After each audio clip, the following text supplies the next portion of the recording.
Hey everyone, welcome back to our channel. Ever wondered if you have an intimidating personality? Do people get nervous when you walk into a room? Do small animals run and hide? Today we're diving into the fascinating world of psychology, specifically those subtle cues that might make others see you as, well, a little bit intense. Stick around to find out. All right, let's kick things off with one of the most powerful tools in the human arsenal, eye contact. It's something so simple, yet so impactful. Now, eye contact is key to good communication, right? It's the silent way of saying, hey, I'm here with you, fully present. It shows you're engaged, interested, and maybe even memorize the other person's grocery list because you're that focused. It's like a non-verbal handshake, sealing the connection. But here's the thing. There's a fine line between captivating eye contact and, well, accidentally challenging someone to a staring contest. You don't want to come off as intense or creepy. Seriously, if you find yourself mentally soundtracking your interactions with Clint Eastwood theme music, you might be veering into intimidation territory. It's all about balance. Remember, folks, blinking is your friend. It's a natural way to break the intensity and keep things comfortable. It's like saying, don't worry, I'm just a regular human being with functioning eyelids, not a mind control expert. A friendly blink can make all the difference. It's all about finding that sweet spot, showing you're listening without, turning it into an extreme staring competition. Mastering this can make your interactions more genuine and effective. Next up, let's talk posture. Have you ever noticed how some people just command a room the moment they walk in? It's like they have an invisible force field of charisma, and it's usually accompanied by some seriously confident body language. Think about it. Standing tall, shoulders back, head held high, it screams, I am comfortable in my own skin, and I also might be secretly a superhero in disguise. Now, there's nothing wrong with owning your space, but sometimes this natural confidence can be misinterpreted as, well, a tad intimidating. We're just trying to navigate the world without tripping over our own feet. But it's worth being mindful of how our physical presence affects those around us. Maybe skip the dramatic cape entrance, yes?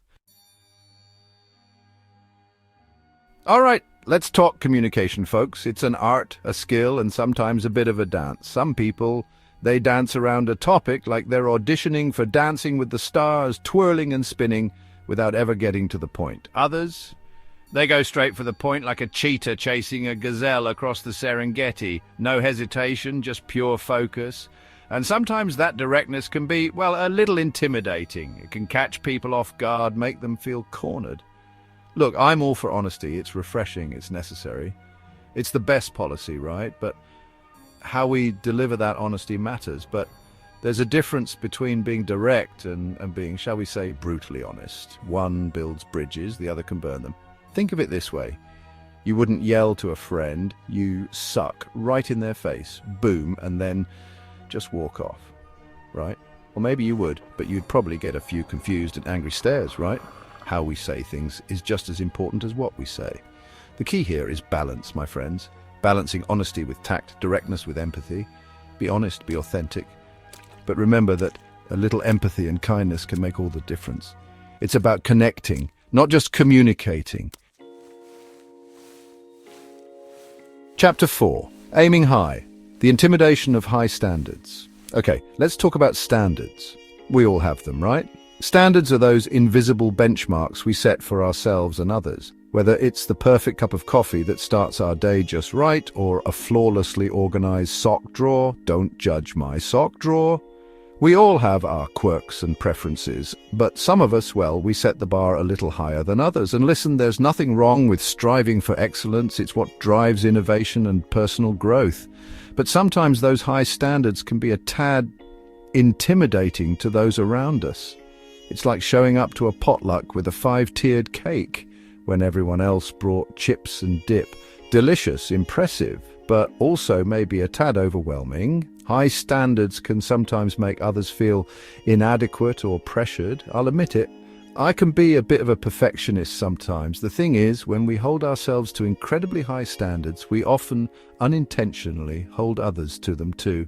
And that can create pressure, anxiety, and maybe even a little bit of fear. Not exactly the recipe for a chill hangout session. So while it's great to aim high and push ourselves, let's also remember to be kind and understanding towards others. After all, everyone is on their own journey, and sometimes a little bit of flexibility can go a long way. Let's strive for balance, aiming high, but also creating an environment where everyone feels comfortable and supported. Because at the end of the day, it's not just about reaching the top, but also about enjoying the journey and the people we share it with. So let's keep our standards high, but our hearts open.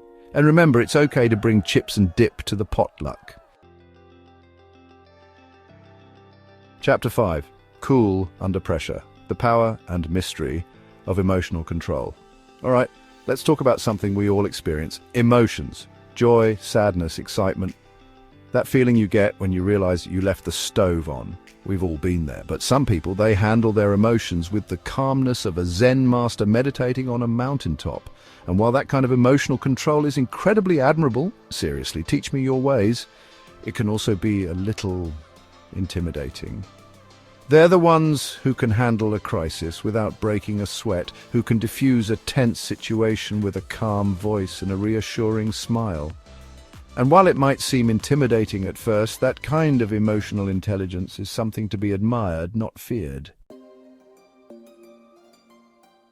Chapter 6. Speaking up, finding the balance of assertiveness. Last but not least, let's talk about assertiveness.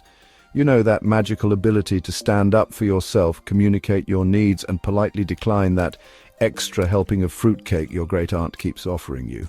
Now, being assertive is a good thing. It shows confidence, self-respect, and a healthy love of personal boundaries. But like a perfectly seasoned bowl of chili, assertiveness is all about finding the right balance. Too much, and you risk coming across as, well, a bit scary.